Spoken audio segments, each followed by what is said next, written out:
அஸ்ஸலாமு அலைக்கும் வரஹ்மத்துல்லாஹி வபரகாத்துஹு. தீனுல் இஸ்லாம் என்கிற என்னுடைய யூடியூப் சேனலுக்கு உங்கள் அனைவரையும் வரவேற்கிறேன். இன்றைக்கி நம்ம பார்க்க போகிறது சூரத் இக்லாஸ் பற்றி தான். திருக்குர்ஆனிலே 112வது அத்தியாயம் தான் சூரத் இக்லாஸ். நிறைய நன்மைகள் அடங்கியுள்ள மகத்துவமான ஒரு சூரத்து தான் சூரத் இக்லாஸ். இந்த சூரத்தின் 4 வரிகள் மட்டுமே உள்ளது. இந்த சூறா ஓதினால் நிறைய நன்மைகள் இருக்குது. அதில் ஒரு விஷயத்தை பற்றி தான் நாம் இன்றைக்கி பார்க்க போகிறோம்.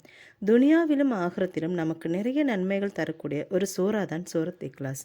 நாம் தினமும் இந்த சூறாவை ஓத வேண்டும். முக்கியமாக வீட்டிற்குள் ஏறும்போது இந்த சூறா ஓத வேண்டும். இறை தூதர் நபி ஸல்லல்லாஹு அலைஹி வஸல்லம் அவர்கள் கூறினார்கள், ஒருவர் தன் வீட்டிற்குள் ஏறும்போது ஒரு தடவை சூரத் இக்லாஸ் ஓதினால் அவருக்கு அல்லாஹ் தஆலா பர்க்கத்தும் ரஹ்மத்தும் பொழிவானாக. அதுவே அவர் 2 தடவை இந்த சூறாவை ஓதினால் அவருக்கும் அவர் குடும்பத்தினருக்கும் அதே பலன் கிடைக்கும். அதுவே 3 தடவை ஓதினால் அவருக்கும் அவர் குடும்பத்தினருக்கும் அவருடைய அயல் வீட்டாருக்கும் அல்லாஹ் தஆலா பர்க்கத் செய்வான். அப்போ நாம் எல்லா தினமும் நம்ம வீட்டிற்குள் ஏறும்போது 3 தடவை சூரா இக்லாஸ் ஓத வேண்டி முயற்சி செய்யுங்கள்.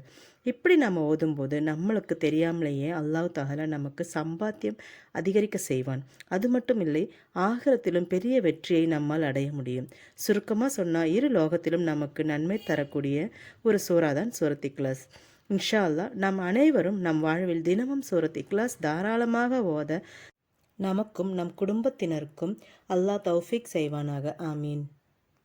இந்த வீடியோ உங்களுக்கு பிடிச்சிருந்தா லைக் செய்யுங்க. உங்கள் நண்பர்களுக்கும் உறவினர்களுக்கும் ஷேர் செய்யுங்க. அஸ்ஸலாமு அலைக்கும் வரஹ்மத்துல்லாஹி வபரகாத்துஹு.